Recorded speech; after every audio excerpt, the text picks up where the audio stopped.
Kama ambavyo tumeona mabadiliko makubwa hapa Mbeya mjini, Dr. Samia Suluhu Hassan kipindi hiki ameleta fedha nyingi sana kwenye miundombinu ya barabara, kwenye miradi yetu ya maji, kwenye umeme, hasa kata za pembezoni kule ambako mitaa ilikuwa haina umeme.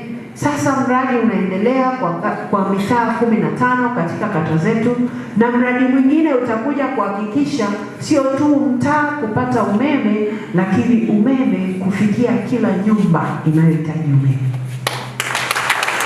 Kazi imefanyika kwenye eneo la afya, vituo vya afya vipya kabisa vimejengwa, zahanati zimejengwa. Kwenye eneo la elimu, shule zimejengwa za sekondari, shule za msingi kwenye kata zetu. Kazi hiyo, ndugu zangu, ya maendeleo inaashiria tuko safarini. Katika safari hiyo tumepata fursa. Sio maeneo yote, unajua hapa tunajenga njia 4, ni fedha nyingi. Sio maeneo yote nchi hii yanajengewa njia 4. Kugawanywa kwa jimbo kunaleta maumivu, kwamba sisi jamani na mbunge wetu wote tunapendana. Hasa mbunge anaenda wapi? Mbunge anabaki wapi? Yaani kwa kweli kama ingewezekana angegombea tu yote mawili mbunge. Lakini sasa kwa sababu hilo haliwezekani, kwa hiyo bado tutaendelea kuwa pamoja. Upande wowote nitakao usema hapa, msiwe na wasiwasi.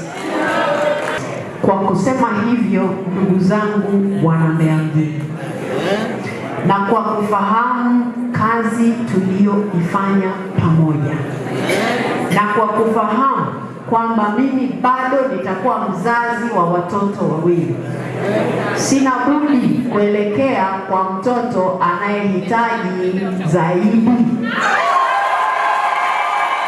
Lakini hakuna mtu anayeagwa leo, ila kuna kusema Tulia atagombea wapi, na hakuna atakayekosa huduma yoyote aliyokuwa akipata.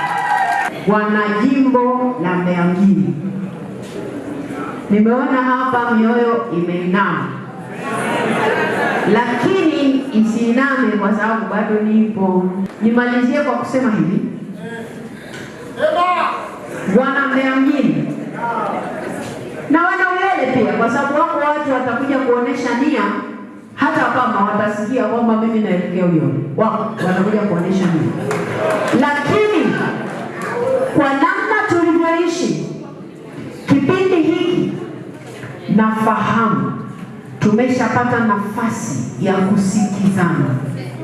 Mmeshanisikia mara kadhaa, mmeshafahamu mimi ni mtumishi wa aina gani, mmeshafahamu mimi ni binadamu wa aina gani, mmefahamu mimi ni kiongozi wa namna gani.